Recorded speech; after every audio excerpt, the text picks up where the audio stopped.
আপনারা জেনে খুশি হবেন, আমাদের এই বিশ্ববিদ্যালয়ের পরীক্ষার জন্য আমাদের 4টা সেন্টার করা হয়েছে। প্রথম সেন্টারটা হচ্ছে, বড় সেন্টারটা হচ্ছে বিশ্ববিদ্যালয়ের ভেতরেই, সেখানে প্রায় 8,500 ছাত্রছাত্রী পরীক্ষা দেবে। আর দ্বিতীয় সেন্টারটা হচ্ছে আমাদের টিটিসি বলি, টিচার্স ট্রেনিং সেন্টার পাবনা, সেখানে 400, সেটা হচ্ছে আমাদের গেটের ঠিক অপোজিটে, আমাদের একদমই কাছে।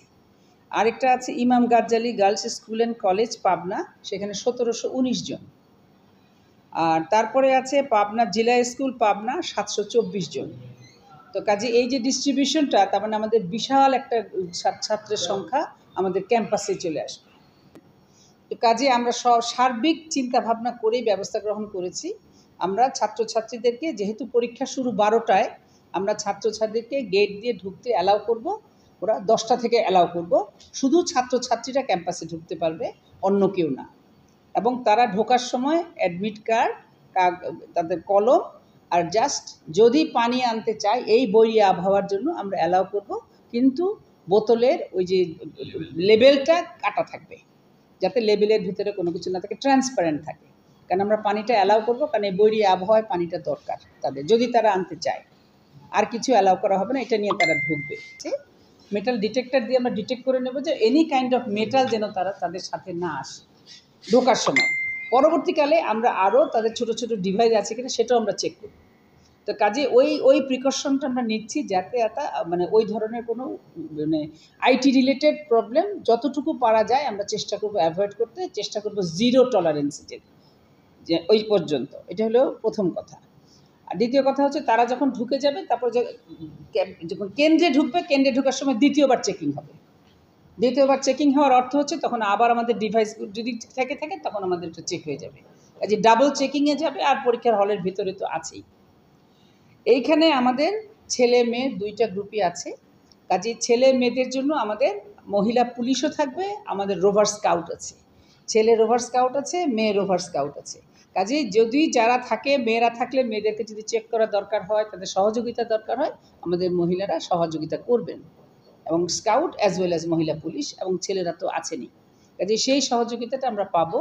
আমাদের এখানে সিকিউরিটি আছে, আমাদের আনসার আছে, এবং পুলিশ বাহিনী। এই পাবনার একটু আগেই আমাদের শৃঙ্খলা বাহিনীর একটা মিটিং হলো, এবং আমাদের এখানে র্যাব, পুলিশ, অ্যাডমিনিস্ট্রেশন সবাই আমাদের সহযোগিতা করার জন্য এগিয়ে এসেছেন।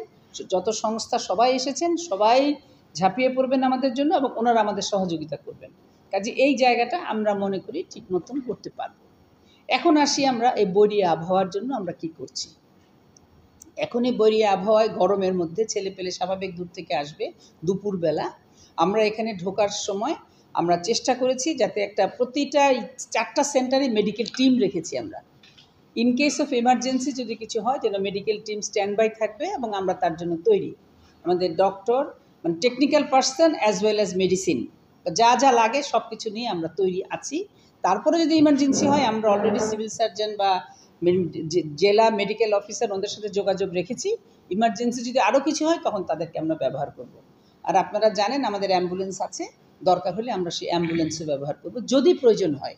আমি জাস্ট বৈরী আবহাওয়ার পরিপ্রেক্ষিতে, আপনারা জানেন আমাদের গেটের সামনে কতগুলো ছোটো ছোটো দোকান আছে, সেই দোকানগুলো সব বন্ধ থাকবে, কোনো দোকান খোলা থাকবে না। কারণ দোকান খোলা থাকলে ভিড় হবে, আমাদের কোনো ম্যানেজমেন্টের অসুবিধা হবে। এবং আরেকটা হচ্ছে বিদ্যুৎ, কারণ এই গরমের মধ্যে যেন বিদ্যুৎটা থাকে। আমরা অলরেডি বিদ্যুৎ অফিসে যোগাযোগ করেছি, নিরবচ্ছিন্ন বিদ্যুৎ যেন আমাদের এখানে থাকে। আমাদের পাবনা বিজ্ঞান ও প্রযুক্তি বিশ্ববিদ্যালয়টা আমাদের পল্লী বিদ্যুতের আন্ডারে, আমরা অলরেডি যোগাযোগ করেছি ওনাদের সাথে, আমরা আরও যোগাযোগ রাখবো যাতে এটা না হয়। আরেকটা কথা যেটা বলা হচ্ছে, এটা একটা সেন্ট্রাল থেকেও বলা আছে, আমাদেরও ডিসিশন, পরীক্ষা শুরু থেকে নিয়ে শেষ পর্যন্ত প্রতি 15 মিনিট পর পর স্টুডেন্টদেরকে রিমাইন্ডার দেওয়া হবে টাইম সম্বন্ধে। কারণ আমরা কিন্তু তাদের কোনো মোবাইল অথবা ঘড়ি আমরা অ্যালাউ করছি না তাদেরকে। আমরা প্রতি 15 মিনিট পর পর তাদেরকে রিমাইন্ড দিব আমরা। এটা একটা আমাদের ইনভেস্টিগেশনের দায়িত্ব।